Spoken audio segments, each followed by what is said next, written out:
संविधान पर चर्चा के दौरान केंद्रीय गृह मंत्री अमित शाह के बयान को लेकर के विरोध अब खत्म होने का नाम नहीं ले रहा है। इस बयान के विरोध के दौरान संसद में धक्का मुक्की कांड देखने को मिला। इस मामले को लेकर के कांग्रेस किसी भी तरीके से खत्म होते हुए नहीं देखना चाहती है, यानी कि मामला बराबर चलाना चाहती है। यही कारण है कि अब कांग्रेस बयान के विरोध में पूरे देश में एक नया कैंपेन चालू करने जा रही है। 24 दिसंबर को कांग्रेस अंबेडकर सम्मान मार्च निकालने के साथ ही 27 दिसंबर को बेलगावी में एक बड़ी रैली आयोजित करने जा रही है। कांग्रेस सांसद केसी वेणुगोपाल ने कहा कि कांग्रेस ने मौजूदा समय में संविधान की प्रासंगिकता को देखते हुए संसद में इस चर्चा की मांग की थी। बीजेपी ने कांग्रेस नेताओं का अपमान करने की कोशिश की। इसके अलावा संसद में अमित शाह के बयान से सभी नेता आहत हुए हैं। उन्होंने कहा कि शाह ने बाबा साहेब का घोर अपमान किया है। उन्होंने कहा कि अब तक इस मामले में न तो अमित शाह और न ही प्रधानमंत्री नरेंद्र मोदी ने किसी भी तरफ से कोई भी माफी नहीं मांगी गई है। यही कारण है कि अब कांग्रेस माफी मंगवाने के लिए इस मुद्दे को पूरे देश में उठाने जा रही है। डॉक्टर भीमराव अंबेडकर के अपमान के विरोध में कांग्रेस पार्टी 24 दिसंबर को पूरे देश में अंबेडकर सम्मान मार्च निकालेगी। इसकी जानकारी केंद्रीय महासचिव केसी वेणुगोपाल ने दी है। कांग्रेस की तरफ से इस मार्च को अंबेडकर सम्मान मार्च नाम दिया गया है। इस मार्च से पहले कांग्रेस कार्यकर्ता अपने जिले विधानसभा क्षेत्रों में पत्रकारों से बातचीत करेंगे और गृह मंत्री अमित शाह से इस्तीफे की मांग करेंगे। बता दें कि केंद्रीय गृह मंत्री अमित शाह के द्वारा कथित रूप से अंबेडकर पर दिए गए बयान के बाद से कांग्रेस लगातार बीजेपी पर हमला बोल रही है और शाह के इस्तीफे की मांग लगातार कर रही है।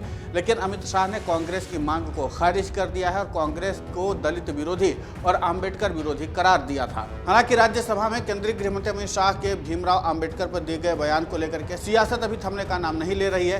कांग्रेस और बीजेपी इस मामले को लेकर के एक दूसरे पर जमकर आरोप लगा रहे हैं। इस बीच अब उत्तर प्रदेश की पूर्व मुख्यमंत्री और बहुजन समाज पार्टी की अध्यक्ष मायावती ने बयान देते हुए कांग्रेस और बीजेपी को एक ही थाली के चट्टे बट्टे कहा है। बसपा सुप्रीमो मायावती ने कहा कि डॉक्टर भीमराव अंबेडकर का अमित शाह द्वारा संसद में किए गए अनादर को लेकर देश भर में लोगों में भारी आक्रोश व्याप्त है, लेकिन उनकी उपेक्षा व देश हित में उनके संघर्ष को हमेशा आघात पहुंचाने वाली कांग्रेस पार्टी का इसको लेकर के उतावलापन विशुद्ध छलावा व स्वार्थ की राजनीति है। बाबा साहेब का नाम लेकर के उनके अनुयायियों के वोट को स्वार्थ की राजनीति करने में कांग्रेस और भाजपा आदि पार्टियां एक ही थैली के चट्टे बट्टे हैं। वह बाबा साहेब के आत्मसम्मान के कारवां को आगे बढ़ाने से रोकने के लिए सभी पार्टियां बीएसपी को आघात पहुंचाने के षड्यंत्र में लगी रहती है। वहीं कांग्रेस गणतंत्र दिवस यानी कि 26 जनवरी तक देश भर में बाबा साहेब के अपमान के मुद्दे को उठाएगी। देश में दलितों की आबादी 20.13 करोड़ है, जो कुल आबादी का 16.63% हिस्सा है। 84 लोकसभा सीटें अनुसूचित जाति के लिए आरक्षित हैं। दलित वोटर्स 156 सीटों पर निर्णायक हैं। इनमें से विपक्ष ने 2024 के लोकसभा चुनाव में 93 सीटें जीती हैं, जबकि एनडीए के खाते में 57 सीटें आई हैं। जबकि 2019 के लोकसभा चुनाव में एनडीए ने 91 सीटें जीती थी। लेकिन विपक्ष के संविधान और आरक्षण वाले नैरेटिव से एनडीए को 34 सीटों का सीधा नुकसान हुआ। अब कांग्रेस दलित वोटर्स के बीच बने मोमेंटम को तोड़ना नहीं चाहती है, बल्कि इसे और मजबूत करने की कवायद में लगी हुई है। अगले साल दिल्ली और बिहार में विधानसभा चुनाव होने हैं।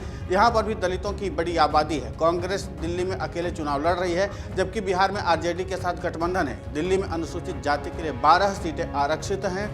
2008 में कांग्रेस ने इनमें से 9 सीटों पर जीत दर्ज की थी, लेकिन बीते 2 चुनाव में आप सभी 12 सीटों पर जीत दर्ज कर रही है।